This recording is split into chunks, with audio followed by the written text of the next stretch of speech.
Bonjour, à la une de la presse sénégalaise de ce mardi 18 décembre 2018, les bailleurs du groupe consultatif de Paris ont fait pleuvoir des milliards sur le Sénégal.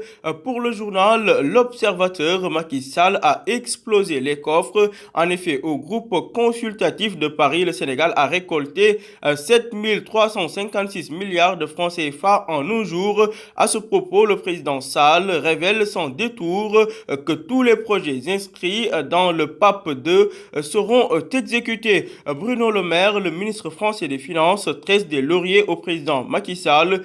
Selon le ministre des Finances français, je cite, le Sénégal sous l'autorité de Macky Sall change de vitesse. Pour le journal Le Quotidien, avec plus de 7 000 milliards collectés pour la phase 2 du PSE, le Sénégal fait un pari sur l'émergence.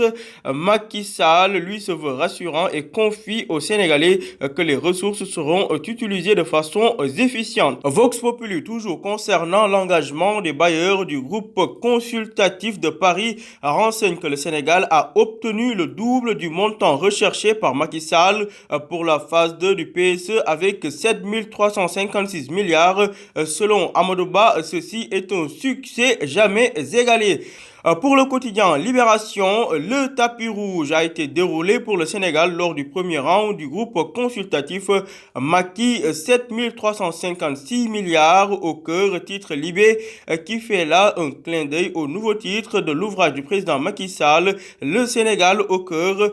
Pour en revenir au groupe consultatif, Libération révèle comment les bailleurs de fonds ont donné au Sénégal plus qu'ils ne demandaient, avec la BAD qui a dégainé plus de 1300 milliards. D'ailleurs, le président de la BAD n'a pas tari d'éloges envers Macky Sall et le Sénégal. Vous êtes bancable et votre pays l'est aussi. Votre leadership est avéré. Les détails de tout cela à lire dans Libération. À la une de l'As, après cette belle moisson du Sénégal au groupe consultatif de Paris avec plus de 7 000 milliards de promesses de financement, mes confrères ont également évoqué la présidentielle de 2019. Khalifa Sall et Karim Wade ont déposé leur candidature et mettent ainsi la pression sur le Conseil constitutionnel, à l'ultime de dire justement que concernant l'indépendance des magistrats, il est de la responsabilité des juges de s'émanciper.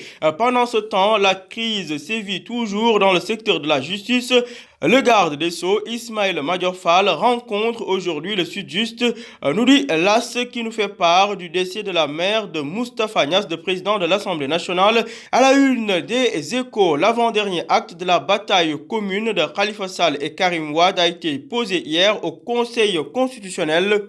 Karim Wade et Khalifa Sall ont déposé chacun 66 820 parrains et préparent le combat. Oumar Sarr, le secrétaire général adjoint du PDS, lui est confiant et averti à la une des Échos. Je cite, nous avons déposé tous les documents demandés, il n'y en a pas un seul qui manque. Babacar Choiba estime de son côté que Khalifa Sall doit pouvoir battre campagne, utiliser son temps d'antenne et même voter le jour J. Pour l'Observateur, le bal des prétendants se poursuit au Conseil constitutionnel avec Karim Wade, Khalifa Sall, Aïda Mbodj et Pape Diop qui ont tous déposé leur dossier de candidature. Affaire Oumar Watt, la liberté provisoire a été encore refusée au militaire français Mike Théo qui avait tabassé le jeune Sénégalais. Mike Théo aurait ainsi saisi la chambre d'accusation alors que la victime Oumar Watt, lui, est hospitalisé en Tunisie, nous dit l'Obs. Le journal Vox Populi est également revenu sur la présidentielle du 24 février 2019. Karim Wade, dépôt de candidature sur fond de doute. Oumar Sarr de dire, nous avons déposé le dossier Karim Wade, mais nous n'avons aucune illusion. Dans le casier judiciaire de Karim apparaît cette condamnation politique due à la CREI.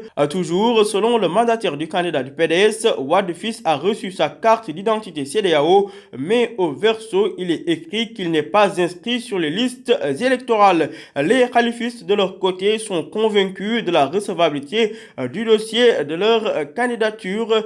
Parlons de Hassan Ndiaye, cette fois-ci lauréat du Grand Prix du chef de l'État et nominé dans le top 50 du prix mondial de l'enseignant. Hassan Ndiaye, dont destin de mécanicien, a une carrière de meilleur enseignant à lire dans Vox Populi.